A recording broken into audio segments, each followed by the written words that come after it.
यिनीहरूको व्यवहार ठिक लागेको छैन भने ठोक भाइ, ठोक्दैनस् भारी भोक, मैले के गर्ने? कहिलेसम्म भरिया हुने हो यिनीहरूको? त्यति पनि बुझिँदैन। अब लडाइँ गरौँ भन्ने, मार्ने हो नेपाली जनतालाई। मैले त चिनिसकेँ त यिनीहरूलाई, यिनीहरू बिचौलिया फटार हुन् भन्ने कुरा चिनिसकेँ मैले त। बजेट पारित भयो, एमसिसी पारित भयो, अनि यो कहाँ अवरुद्ध छ? के भने यो मैले बुझिनँ। नारायण काजीले, भीम रावलले सबभन्दा पहिला राष्ट्रको सामु क्षमा माग्नुपर्छ। निर्वाचनमा गयो भने विप्लवहरूले कति मत पाउँछन् त? त्यसकारण उनीहरूलाई पनि एकैचोटि 81 सांसद चाहियो माथि सिधै टिको लाएर। यो हो नि त खेल। चित्रबहादुरको पनि जमाना जफत हुन्छ। चित्रबहादुरले अब कहीँ एक सिट जित्नेवाला छैनन् अब आउनेमा। के यिनीहरूको यो दोहोरो चरित्र हो? मैले बुझिनँ। अब मैले आएर टुडी खेलमा आएर कुर्लिनु फेरि के भन्नु? टुडी खेलमा आएर उठ साथी हो भन्नु? तपाईँ को हो भनिदिन्छन् फेरि प्रश्न उठाइदियो भने? अब त्यसो भने त लडिरहँ न त। मैले किन लडेको त भनेकै छैन नि। के हार्ने हो? संसदलाई बन्धक बनाएर एमाले अर्को ढङ्गको खेल सुरु गरौँ भनेर पनि उनीहरू आरोप लगाइराखेका छन् र यसरी नै संसद अवरुद्ध गरिराख्ने हो भने विघटन गरेर जानुपर्छ भनेर प्रचण्डले गठबन्धनको बैठकमा प्रस्ताव लिएर गए, हिजोको बैठकमा भन्ने खालको कुरा पनि आइराखेको छ। अब यो संसद विघटनको दिशामा लागेको हो एमालेका अवरोधले गर्दा कि अब एउटा काम फत्ते गरियो अब अर्कातिर लागौँ भन्ने हो प्रचण्डको? के हो अहिलेको यो विघटनको कुरा? यसमा पनि सत्यापन नै गर्नु जरुरी छ। यो कहाँ अवरुद्ध छ त? बजेट पारित भयो, एमसिसी पारित भयो, अनि यो कहाँ अवरुद्ध छ? के भने यो मैले बुझिनँ। यस्तो कुरा किन भन्छन् यिनीहरू? म बुझ्दिनँ। अवरुद्ध छ संसद? एमाले नारा लाए अवरुद्ध छ संसद भनिरहेछन्। छ त भनेको। त्यसो भने पारित कसरी भयो त?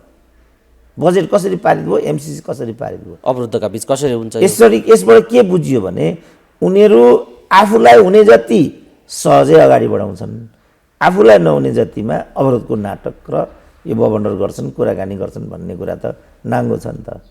अनि यो संसदै कहाँ अवरुद्ध छ त? जहाँसम्म विघटन गरेर जाउँ भन्ने कुरा छ, मलाई लाग्छ अहिले नै त प्रचण्डले यो गर्दै गर्दैन। प्रस्ताव त्यस्तो लग्यो भन्ने समाचार बाहिर छ्यापछ्याप्ती आइरहेछ। अब म पत्याउँदिनँ, किनभने उनीहरू हिजो माधव नेपालको बोलीबाट हेरौँ न हामी, कुनै हालतमा छोडिँदैन, केही पनि हुँदैन, केपी ओली भनेर दारा केटिरहेछन्। यो ओली फोबियाले सिद्ध्यायो मुख्य गरी यो गठबन्धनलाई भन्ने कुरा पनि चित्रबहादुरले स्वीकार गरेका छन्। सिद्ध्याकै हो यो ओली फोबिया नै हो माधव प्रचण्डहरूको? त्यो त होला, तर चित्रबहादुरले त्यो भन्ने हैसियत राख्छन् कि राख्दैनन् भन्ने कुरा त्योभन्दा महत्त्वको हुन्छ। ओली फोबिया हो भनेदेखि ओली फोबिया किन भनेर ती बैठकमा कुरा राख्नु परेन? उकेर हाल्ने अनि ओली फोबिया भनेको के हो फेरि? त्यसकारण यो सबै कुराको यदि देश जनता र व्यवस्थाप्रति संवेदनशील हुने हो भने चाहिँ एमाले सहितको सहमतिबाट एउटा राष्ट्रिय सरकार बनाउनुपर्छ र चुनावमा जानुपर्छ। सबैभन्दा राम्रो विकल्प चाहिँ त्यो हुन्छ। तर उनीहरू त्यो मान्नेपट्टि छैनन्, किनभने यिनीहरू आफै प्रतिगामी हुन् र व्यवस्था सिद्ध्याउने जानेर नजानेर, कहिलेकाहीँ नजानी पनि मान्छेले गल्ती गर्छ अरे क्या। जस्तो वीरेन्द्रको हकमा के भन्छन् भने वास्तवमा बाबुलाई चाहिँ दिपेन्द्रले नै हानेको भन्छन् क्या। त्यसपछि के हुँदैछ भन्ने कुरा दिपेन्द्रलाई पनि थाहा थिएन, समस्याको जड त्यहाँ हो भन्छन्, अनि आफै सिद्धि। कहिलेकाहीँ मान्छेले नजानेर पनि यस्ता कुकर्महरू गर्छन्। अब चित्रबहादुर केसी भनौँ न, के भोलि साँच्चै सङ्कट पर्यो, ओली अथवा शेरबहादुर भन्ने कुरा आयो भने त उनी कुनै हालतमा ओलीपट्टि त उभिन सक्दैनन् र यो सबै गर्ने शेरबहादुर नै हुन्, जसको आधार प्रचण्ड र चित्रबहादुर स्वयं हुन्। पोलिटिकल्ली त यही हो नि त कुरा। यस्तोमा पनि उनीहरू ठुलो हुने कुरा गरेर हिँड्छन्। अनि यो संसद विघटनको कुरा चाहिँ यता सभामुख अग्निसाप कोटाको रक्षाका लागि पनि प्रचण्डले यो भनिराखेका छन्, किनभने एमाले महाभियोगको कुरा उठाइराखेको छ। त्यसो भएको हुनाले जसरी हुन्छ अब माधव र अग्निसाप कोटालाई जोगाउनु प्रचण्डले आफ्नो प्रमुख दायित्व ठानेका छन्। त्यस अन्तर्गत सभामुख अग्नि सापकोटामाथिको तरवारलाई हटाउनका लागि पनि यो विघटनको प्रस्ताव अगाडि ल्याइराखेका छन् भन्ने चर्चा पनि छ यस्तो सम्भावना अग्नि सापकोटामाथि महाअभियोग लाग्न सक्ने सम्भावना के देख्नुहुन्छ? होइन, तुरुन्त दर्ज गर्ने बित्तिकै प्रधान न्यायाधीशको नियति हुन्छ नि त, उनको सिद्धियो नि त खेल त। त्यसपछि भाडमा जाए जे त होला। एमाले यो दर्ता त गरिदिन सक्ने भयो। त्यसको लागि त कुनै आइतबार परेन। त्यही भएर हतार यो विघटन गरिहालौँ, किनभने ओली निवेदन बोकेर आइसके, हस्ताक्षर खाली पेपरमा हस्ताक्षर गराइसकेर उनी त रेडी भएर बसेका छन् भनेर प्रचण्ड पुरै भतभती उफ्रिरहेछन् भन्ने खालको चर्चा। त्यसो भने त कसैले पनि हाउस त विघटन गर्दो रहेछ नि त, प्रतिगमन हो त यो भनेको नि मैले चाहिँ। यो तर्कले जहाँ म जाँदैछु त्यहीँ लग्यो नि त विषयलाई त्यहीँ लग्यो। अनि त्यसो भने प्रतिगमनकारी भन्ने आयो, त्यसो भने प्रतिगमन हुन्छ त। यदि त्यसो गऱ्यो भने प्रतिगमन हुन्छ। फेरि अनेक किसिमको तर्क वितर्क गर्न न्यायालयमा आफ्नो अनुकूलको मान्छेलाई उनीहरूले प्रमोट गरिसकेका छन्, उसले पनि एक थोक भनिदिइहाल्छ। त्यसो भने त्यही नै क्रान्ति हो त भन्ने कुरा आयो, त्यही नै लोकतन्त्र हो त। त्यसलाई रोक्नु नै प्रतिगमनलाई रोक्न सफल हुनु हो त। उनीहरूले त त्यो व्याख्या गरे। यसकारण उनीहरूले यस्तो भ्रम सर्नु हुँदैन, किनभने जुन प्रणाली हामीले अवलम्बन गरेका छौँ यो प्रणालीलाई चाहिँ व्यवहारद्वारा अभ्यासद्वारा सुनिश्चित र सुदृढ गरेर लैजाने हो। यो परम्पराको यो प्रणालीको त्यो चरित्र हुन्छ। अब यो यस्तो खालको अभ्यासबाट अनि के प्रणाली हामीले विकास गर्छौँ त? भोलिको पिँढीले यसबाट के सिक्छ? भोलि यो व्यवस्थालाई कसरी चाहिँ सुदृढ गर्न सकिन्छ त? डाक्टर साहब, जसरी एमसिसीको सवालमा नेकपा एमाले कपटपूर्ण व्यवहार प्रदर्शन गर्यो संसदभित्र, त्यसरी नै एमालेलाई न्याय गर्ने कुरामा अग्नि सापकोटाले एउटा चाहिँ त्योभन्दा डबल किसिमको कपट सिर्जना गरेर यो बन्धक बनाउने काम गरे। यिनीहरू तरवार बेचुवा र घिउ बेचुवा भन्नुहुन्छ डाक्टर साहबले। यी तरवार बेचुवा र घिउ बेचुवाहरू संसदभित्र जसरी हरकत गरिराखेका छन्, अब यो विषय कसरी अगाडि जान्छ त? संसदभित्र गतिविधि कसरी अगाडि जान्छ बताइदिनुहोस् त। त्यो त कोत पर्व हुन्छ, मैले भनिसकेँ नि त। कहिलेसम्म जस्तो तलब भत्ताको कुरा आइसक्यो, हिजोदेखि त यिनीहरूको त निजी सहायकले मात्रै खाँदा रहेछन् 15-20 करोड त। त्यति खर्च त त्यहाँ मात्रै जाँदो रहेछ, पिएसिएमा मात्रै। हिजो सम्पूर्ण तथ्याङ्क आयो नि त। एक दिन काम गरेका छैन उनीहरूले। त राज्य लुट्ने जुन यो श्रृङ्खला हो, अहिले भाइहरूको पिँढीले यो अपराधलाई कहिलेसम्म क्षमा दिइरहने हो त? यो हो नि त प्रश्न। अखिलको युवालाई हप्काएको त हामीले लाइभ देख्यौँ नि। होइन, तै पनि झोला डन्ठा बोकेर कुदिराखेकै छन् पार्टी कार्यकर्ताहरू। डाक्टर साहब, यो अब यसको दबाई के हो भन्ने नै नेपाली जनतालाई कस्तो खालको ओखती चाहिँ सुट हुन्छ भन्ने खालको कुरा अहिलेसम्म चित्रप्रष्ट आइसकेको छैन। तर यो अब बबन्डर जसरी संसदभित्र छ, कपटपूर्ण चरित्रले सिर्जना गरेको जुन खालको एउटा बेइमानी छ संसदभित्र दुवै पक्षको, यो कसरी हल हुन्छ अब बताइनु? त्यो त मैले भनिहालेँ नि। यदि उनीहरूले देश जनताप्रति न्याय गर्ने हो भनेदेखि आम सहमतिबाट एउटा राष्ट्रिय सरकार गठन गर्नुपर्छ। सजिलो छ क्या यो। त्यो गर्ने बित्तिकै सभामुखको जागिरको प्रश्न पनि उठ्दैन। अनि ठुलो राजनीतिक दलका हिसाबले नेकपा एमालेलाई प्रमुख प्रतिपक्षीका हिसाबले त एमाले ठुलो दल पनि हो अहिले संसदको, उसलाई प्रधानमन्त्री दिनु पर्यो भन्ने प्रस्ताव आयो भने त फेरि अर्को परिस्थिति होला नि। होइन, त्यस्तो आउँदैन, त्यो ग्यारेन्टी म गरिदिन्छु। तपाईँ गरिदिनुहुन्छ? म गरिदिन्छु। राष्ट्रिय सहमतिमा उनीहरू आउन तयार भयो भने कसको नेतृत्वमा सरकार बन्ने भन्ने कुराको तय गरिदिनुहुन्छ? म त्यो गरिदिन्छु। अग्नि सापकोटाको जागिर पनि जाँदैन, चोलेन्द्रको पनि जाँदैन। कसरी गरिदिनु? शेरबहादुरको पनि जाँदैन। तपाईँ को हो भनिदिन्छन् फेरि प्रश्न उठाइदियो भने? अब त्यसो भने त लडिरहँ न त। मैले किन लडेको त भनेकै छैन नि। तिमीहरू लडाका हो, लडिरहन भनिदिएको छु मैले। लडिरहँ, समाजवाद होइन भने मृत्यु मर्नु ती नै। क्या गर्ने हो? कोही मर्नै चाहन्छ। विधि के हो डाक्टर साहब, कसरी बनाइदिनुहुन्छ तपाईँले? होइन, पहिला सहमति गर्नु पर्यो। हामीहरू जे बाटोमा हिँडिरहेछौँ यो आफै प्रतिगामी बाटो हो, यो जो चाहिँ कहीँ पनि पुग्दैन, आत्मघाती काम भएका कुरा सिद्ध्याउँछ। यस, जतिसुकै प्रतिगमनकारी एकले अर्कालाई भने पनि भएको कुरा सिद्धिँदैछ। यो त कुरा क्लियर छ, कुरा त क्लियर छ नि त। यस्तो बेलामा हामी एउटा सहमतिमा आउँ भनेर एग्रिड फर्मुला म दिन्छु उहाँहरूलाई। त्यसको लागि सबैलाई एक्सेप्टेबल हुने लिडर भनेको शेरबहादुर नै हो। त्यो त काङ्ग्रेसको महाधिवेशनले देखायो। कत्रो कुरा गर्दै थिए काङ्ग्रेसहरू। रामचन्द्र पौडेल लुङ्गी लगाएर हिँड्थे होइन? सबैभन्दा नहुने यही शेरबहादुर भनेर हरिद्वारमा गएको जनेलाको नाङ्गो फोटो पनि देखाए। तर भएन केही पनि। पूर्व फर्केर पानी उठाइरहेको फोटो पनि आयो, भएन नि त केही पनि। तर केही पनि भएन। अब अहिले तिमीलाई म राष्ट्रपति दिउँला, चुप लागेको गुरु भनिदिएको छ अरे, उनी चुप लागिहाल्यो। यी त यस्ता न हुन्। यस्तो राष्ट्रपति पद खानको लागि लाइनमा बस्न तयार हुनु झलनाथको कुरा पनि यही हो। तयार भए एमसिसीको नाङ्गो दलाली गरेर बजारमा पनि कुदे कुरो त यही हो। रामचन्द्र। त यस्ता खालका मानिसहरू भएको हुनाले जुन हामीले लड्यौँ यो निष्काम लडाइँ हो। यो निष्काम लडाइँतिर नलागौँ हामी, यसको केही पनि अर्थ छैन। शेरबहादुरकै नेतृत्वमा चुनावी सरकार एउटा बनाउने हो। अब यसमा गृहमन्त्री त एमालेले पाउँछ, कुरा प्रष्ट छ। जसको गृहमन्त्री हुन्छ उसले गोदेर चुनाव जित्ने कुरा पनि प्रष्ट छ नेपाली राजनीतिमा। होइन त्यो भनियो, तर हाम्रो नेपालमा त्यो कुरा चाहिँ लागु भएन। साबित भएको छैन। किन गिरिजा त्यही गरेर गरे भएन, शेरबहादुर त्यही गरेर गरे भएन, कोही पनि त भएन।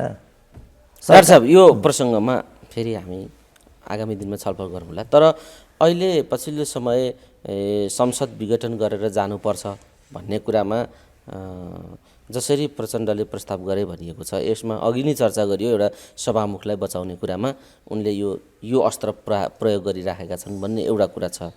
अर्को कुरा चाहिँ यो महाभियोग दर्ता गर्ने कुरामा चोलेन्द्रको महाभियोग लगाउने जसरी दर्ता गरियो यसमा छलफलको कुरा पनि छ। अब यो चोलेन्द्र शमशेर जबरालाई महाभियोग लगाउने कुरामा उनीहरूले छलफल गरेर निष्कर्षमा पुग्न सक्छन्, के देख्नुहुन्छ? 2/3 चाहिन्छ हुँदैन? चित्र के छ त्यहाँ? हुँदैन चित्र प्रश्न, 2/3 चाहिन्छ हुँदैन त्यस्तो।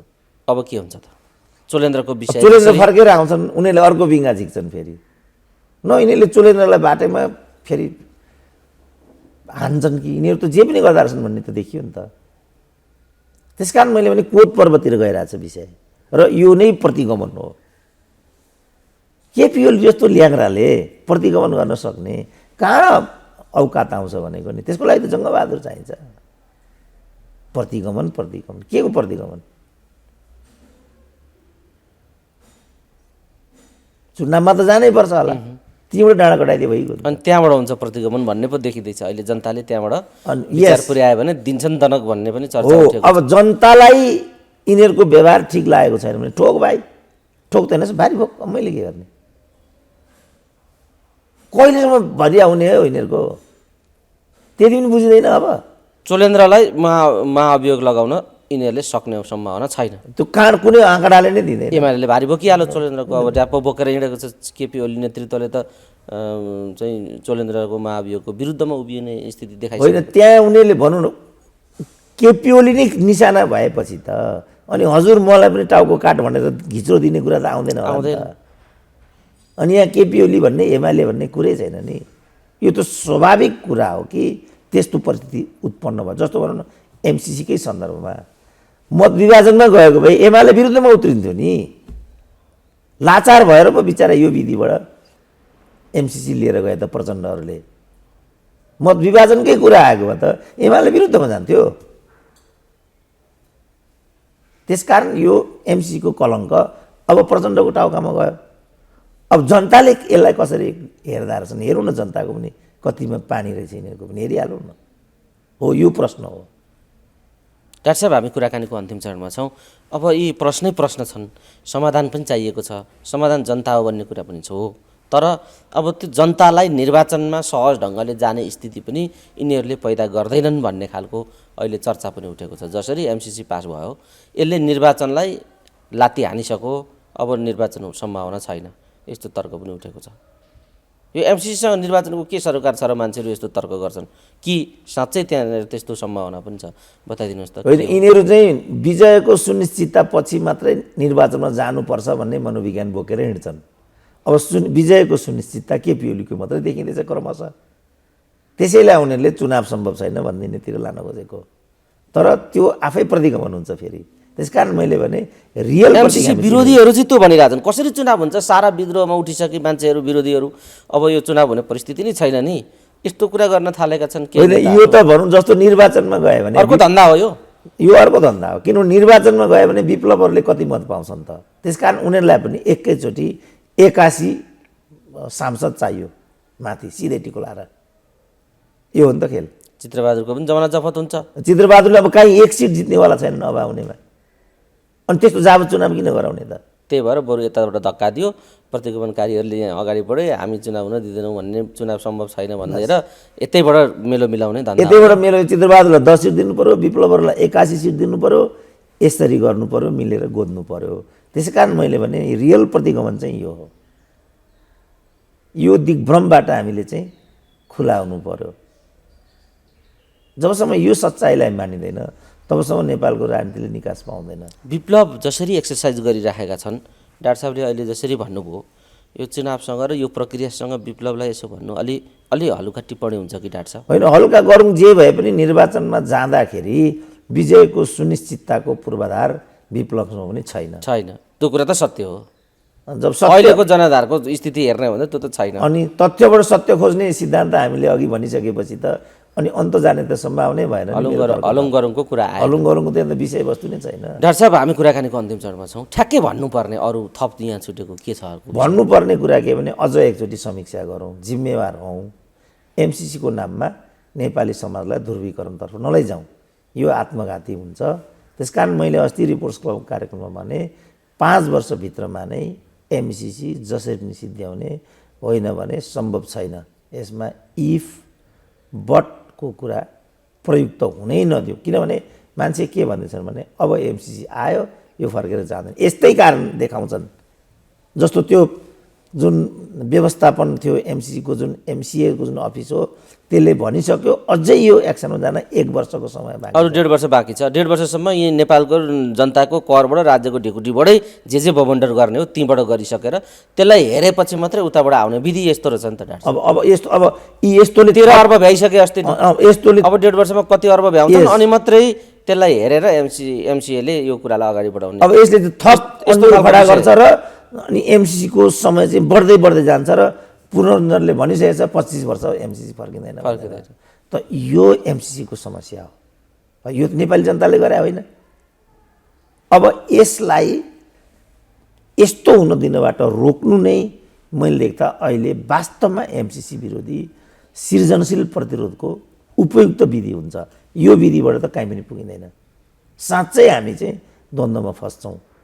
अब नेताहरू हाम्रोभन्दा ठुलो टाउको लिएर हिँडेका हुन्छन्, हामीभन्दा बढी देखेको होला, बुझेको होला, सबै जान्ने बुझ्ने व्याख्यात्मक टिप्पणी अमेरिकाको सैन्य रणनीतिलाई नै यहाँ फेरिदिन सक्ने प्रचण्ड जस्ता बहादुर छन्। बहादुर यही देशमा जन्मेका छन्। अब जहाँ यस्ता बहादुर छन् त्यहाँ त पढे लेखेको मान्छेको त केही अर्थै हुँदैन होइन। हाम्रो त कुराको हुन्थ्यो भने त यिनीहरूका टिभी रेडियोमा हामीले पनि एउटा मौका पाउँथ्यौँ होला र बोल्थ्यौँ होला। जब हाम्रो यस्तो स्थिति हुन्छ भने हाम्रो केही चल्दैन भन्ने कुरा प्रष्टै छ। तर यदि उनीहरू हाम्रो कुरा सुन्छन् भने यो बाटो गलत छ। पुनर्विचार गरौँ, पुनः समीक्षा गरौँ, समयमै एमसिसीलाई छुट्टी दिने गतिविधितर्फ लागौँ। एमसिसी अनुमोदन भयो तर एमसिसीका विरोधीहरू के भन्न थाले भने यो कार्यान्वयन गरेर देखाउ न हेरौँला कसरी गर्दा रहेछौ भनेर एमसिसी अनुमोदन भइ नसक्दै कार्यान्वयन गर्ने सन्दर्भमाथि प्रश्न चिन्ह खडा गरिदिएका छन् एमसिसीका विरोधी पक्षधरहरूले। यो कार्यान्वयन अब हुन नसक्ने सम्भावना पनि छ यो एमसिसी। अब त्यस्तो सम्भावना त म देख्दिनँ। बरु एउटा सम्भावना यसका आलोचकहरू हिजैदेखि समीक्षकहरू समेत पनि हिजैदेखि के भन्थे भने यसले नेपालको राजनीतिमा ध्रुवीकरण ल्याउँछ, सामाजिक द्वन्द्व हुन्छ, अफगानिस्तान हुन्छ, फलानु हुन्छ भन्थे। अनि म चकित हुन्थेँ त्यस्तो कसरी हुन्छ होला भनेर। एउटा प्रोजेक्ट आउँछ अनि मुलुक कसरी अफगानिस्तान हुन्छ त्यो म कल्पनै गर्न सक्दिनँ थिएँ। अब यसरी चाहिँ राजनीतिक दलहरूभित्र चाहिँ ध्रुवीकरण बढेर जाने हो भने त त्यो सम्भावना बरु देखा पर्यो। त्यसकारण यो स्थिति आउनु चाहिँ दुर्भाग्यपूर्ण हो। त्यस्ता राजनीतिक दलहरूले यो कुरा उठाइराखेका छन्।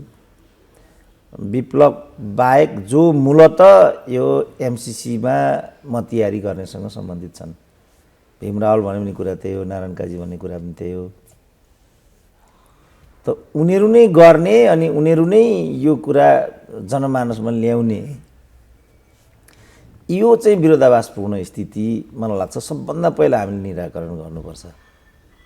नारायण काजीले, भीम रावलले सबभन्दा पहिला राष्ट्रको सामु क्षमा माग्नुपर्छ र उनीहरूले भन्नुपर्छ वास्तवमा यसमा भएको के छ। किनभने यो त उनीहरूले नै गरेको हो, उनीहरू संलग्न सरकारले गरेको। गगन थापाले सबैजना मन्त्रीहरूको नामै ल्याए। फेरि यो विरोधको माहौल खडा गरेको पनि उनीहरूले नै है बाबु। फेरि सबैभन्दा ठुलो अपराधी चाहिँ तिनीहरू हुन्। र त्यसको नायकै प्रचण्ड आफै हुन्, त्यस पार्टीमा नारायण काजी आफै छन् र अझ नटोरियस चाहिँ लीलामणि छन्, देव गुरुङ छन्। यी फटाहरूले गर्दाखेरि आजको स्थिति आएको हो नि त। यो फटाइ सबभन्दा पहिला एक्सपोज हुनु पर्यो क्या, किन उनीहरूले यो गरेको, यसको कारण के हो? किनभने नेपाली जनतालाई त थाहै थिएन बाबा यो कुरा। अब उनीहरू यो पनि केपी ओलीको टाउकामा हालिदिन खोज्छन् र के भन्छन् भनेदेखि उनले यो हाउसमा ल्याउने प्रपञ्च गरेको हुनाले, प्लस एउटा नयाँ बिङ्गा हिजोबाट पनि आएको छ, प्रदीप गेवालीले चाहिँ यसलाई एसिया पेसिफिकमा हालिदिएको हुनाले यसले चाहिँ एउटा घातक स्वरूप लिन पुगेको भनेर सम्पूर्ण डस्टबिन जति यो एमाले भन्ने त्यो जुन ल्याङ्ग्रो समूह छ त्यहाँतिर यिनीहरू हालिदिन्छन्। त्यही पार्टीमा फेरि भीमरावल छन्। यो के यिनीहरूको यो दोहोरो चरित्र हो, मैले बुझ्दै बुझिनँ।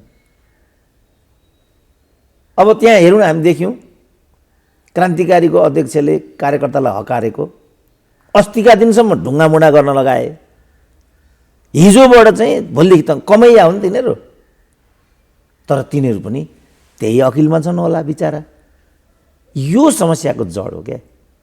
यो फोरफारक नगर्दासम्मको जुन एमसिसी पक्ष विपक्ष भन्ने कुरा छ, यसको कुनै पनि अर्थ छैन। र मैले यो ग्याङलाई नै के अनुरोध गरेको भने, यिनीहरूको बिचमा मलाई पनि एकचोटि उभ्याइदियो, जस्तो आज टुनी खेलमा हुँदैछ होइन, त मलाई पनि त एउटा त्यहाँ पुर्याए हुन्छ नि त।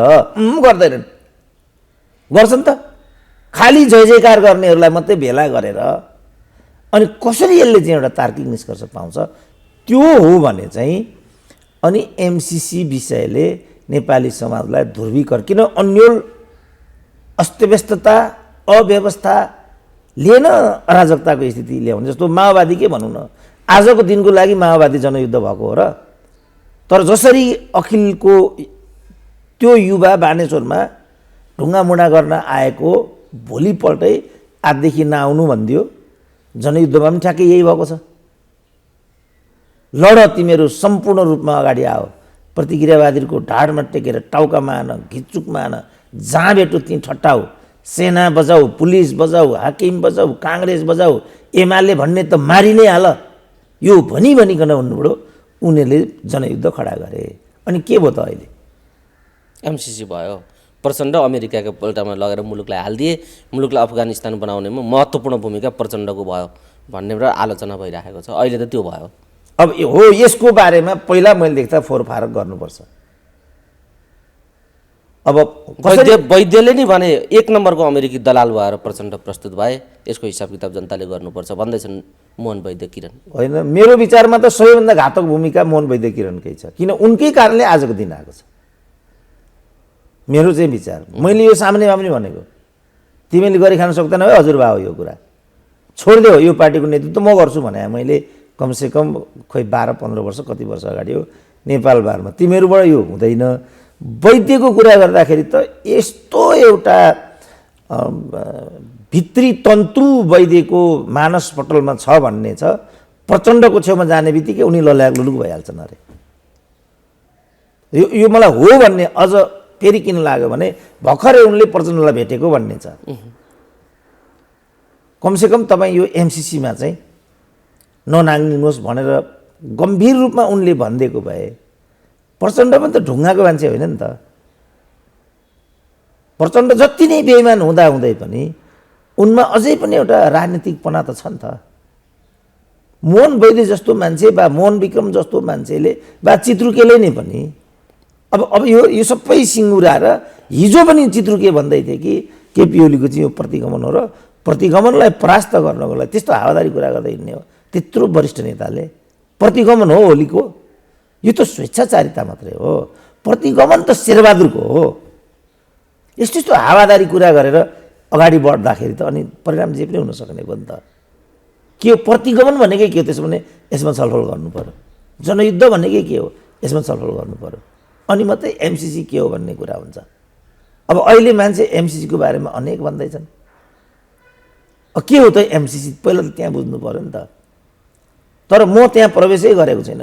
किन यसलाई साँचेर राखेको भने यिनका जो अति जान्ने हुन्छन् एमसिसी जान्ने एक्सपर्टहरू, ती एमसिसीसँगै बसेर एक न एक दिन त यिनीहरूले अखडामा मलाई पनि यति भन्दा त कसो नबोलाउलान्, भन्ने हिसाबले मैले गएको 2 वर्षदेखि मलाई पनि एकचोटि मौका दियो भने भनेको पटक्कै दिँदैन। यो एमसिसीको बारेमा त मैले आजसम्म पनि आफ्नो पक्ष राखेकै छैन। खालि मैले यसमा उठाउन खोजेको कुरा के मात्रै छ भने यसको कर्ता को हो, जसले गर्दा आज नेपाली समाज यसरी विभाजित हुनु पर्यो। कसैले त गरे होला यो। अब गगन थापाको कुरा गर्ने हो भने अझ यो बाबुराम भन्ने जो जिएनयूबाट पिएचडी गरेर आएका भन्ने जुन पूर्व प्रधानमन्त्रीको कुरा सुन्ने हो भने त यसको सुरुवात गरेको छ माकुनेले, अगाडि बढाएका छन् झलनाथले, त्यसपछि मेरो पालामा आयो अनि यो अगाडि बढ्यो भनेका छन्। र अस्ति हाउसमा गगन थापाले नामै लिएर गिरिराजको नाम लिए, शक्ति बस्नेतको नाम लिए, भीम रावलको नाम लिए। यी मान्छेको नाम त लिनै पर्दैन थियो। अब यो गर्ने को हो त्यसो भने? यसमा त जम्मैको मतियारी भन्ने देखियो नि।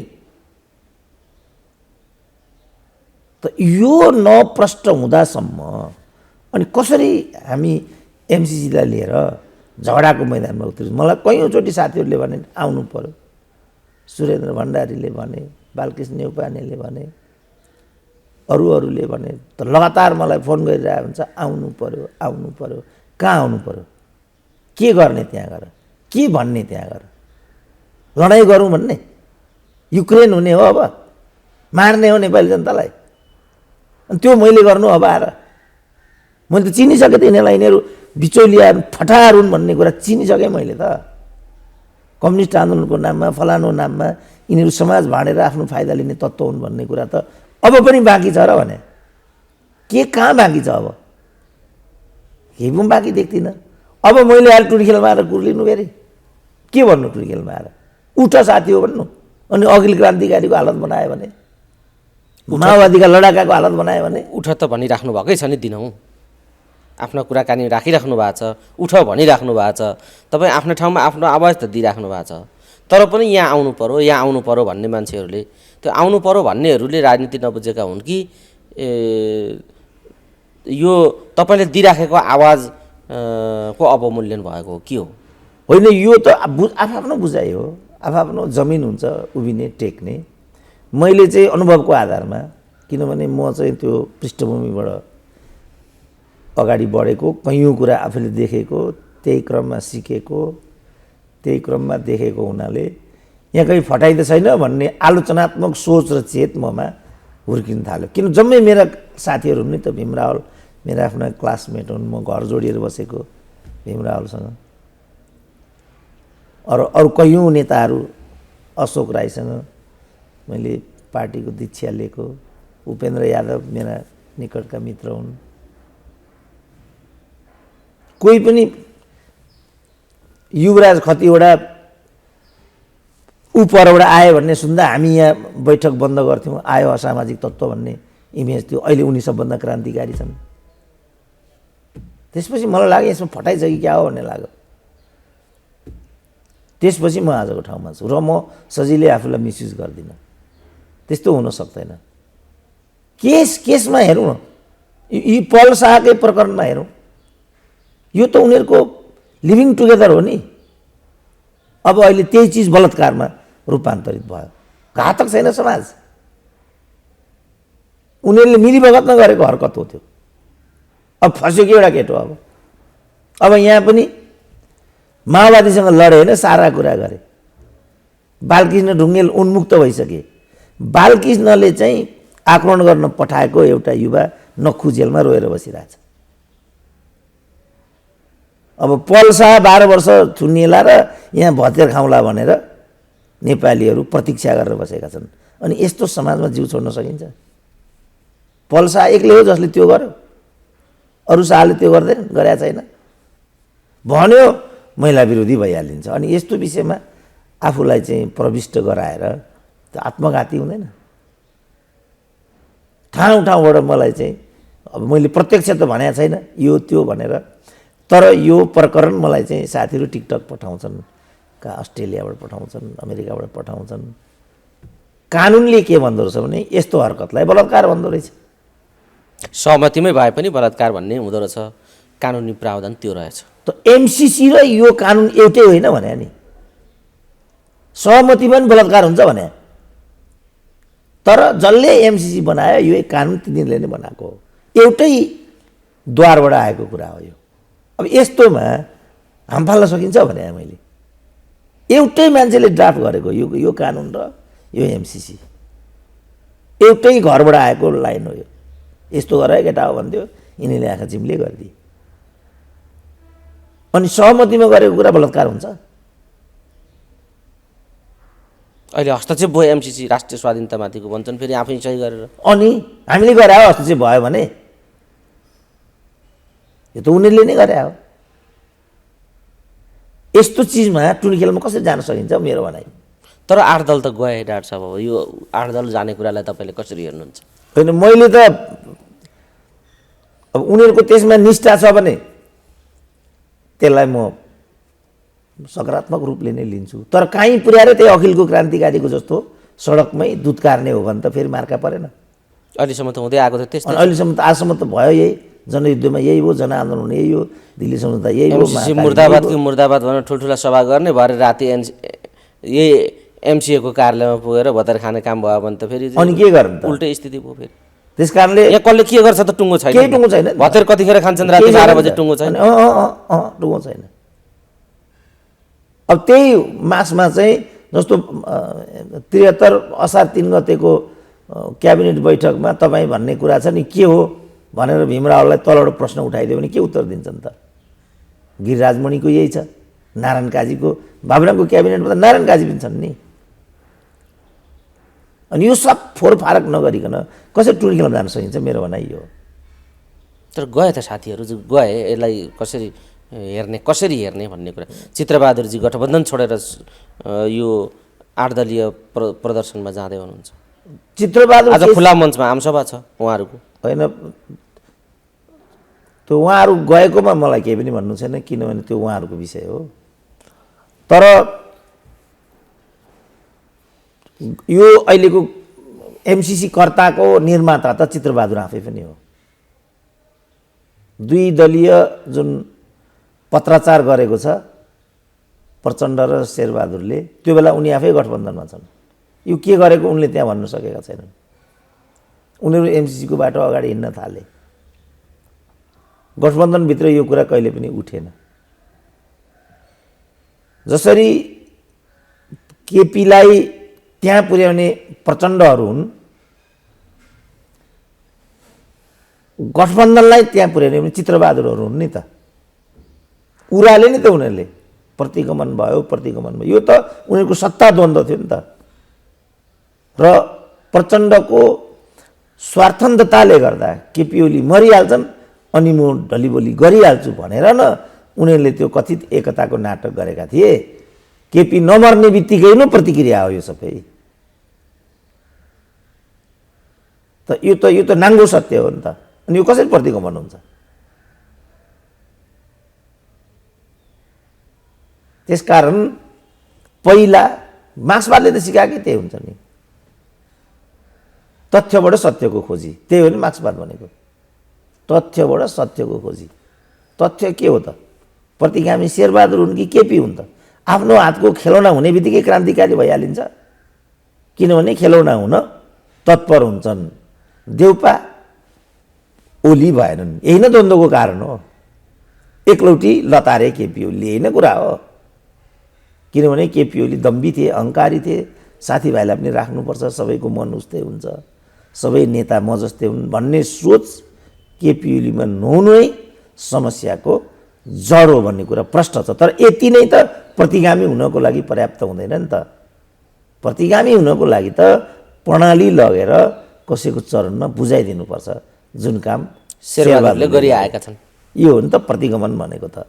अब नेपाली राजनीतिलाई, नेपाली राजनीतिक पङ्क्तिलाई नै मिसलिड हुने गरी अनि दिग्भ्रम गर्न पाइन्छ मैले भनेको। केपी जे हुन् त्यो भनौँ न, यो उनीहरूको सत्ता कला हो। छोरी बुहारी स्वास्नीलाई बोक्ने जुन उनीहरूको पद्धति हो। केपीले कतिचोटि भनेको यो सङ्केत गरेका छ नि त। छोरीको बुहारीको कुरा त उनले घुमाएर तेरा छोराछोरी भएन नि त म के गरौँ। अहिले नै पनि जुन केपी ओली र माधव नेपाल वाक युद्ध गरिरहेछन्, एक शब्द पनि राजनीति छ त त्यहाँ, खालि गाली गलौज मात्रै छ। देश कहाँ जाने, औद्योगिकरण कसरी गर्ने, समृद्धि कसरी हुने, एक ठाउँ पनि छ त त्यो कुरा? हटाउनु स्वाभाविक यो हो। एमसिसी भनेको केपी ओलीले गरेको फटाइ हो भन्छन्। फटाइ हो भने क्यान्सल गरिदिनु नि त, तर पास गर्नमा उनीहरू आफै लागे। कसैले फटाइ गर्यो भने त्यसलाई बदर गरिदिने ठाउँमा त उनीहरू थिए, तर पनि उनीहरू त्यसलाई अनुमोदन गरेर केपी ओली फटायो भनिरहेछन्। सत्य के थियो भने यो उनीहरूले गरेका थिए नि त, सत्य चाहिँ यो थियो। किनभने भनिसके त बाबुरामले, यसको सुरुवात माधव कुमार नेपालको पालामा भएको, जल्लादले अगाडि बढाएको। ठिक छ डाक्टर साहब, यो अनुमोदन भइसक्यो। अब यो कल भोलि सबैले सबै ठाउँमा जवाफ दिनुपर्ने ठाउँमा राजनीतिक नेताहरू सबै छन्, सबै संलग्न छन्, मुच्चिएका छन् भन्ने कुरा घाम जत्तिकै छर्लङ्ग छ। अब कसको भूमिका कति भन्ने कुराको छिनोफानो हुन बाँकी होला, तर यसमा सबै लतपतिएका छन् यही एमसिसीका मोहमा, झिँगा लतपतिए जस्तो भन्ने कुरा चाहिँ भइसकेको छ। अब तर यही बिचमा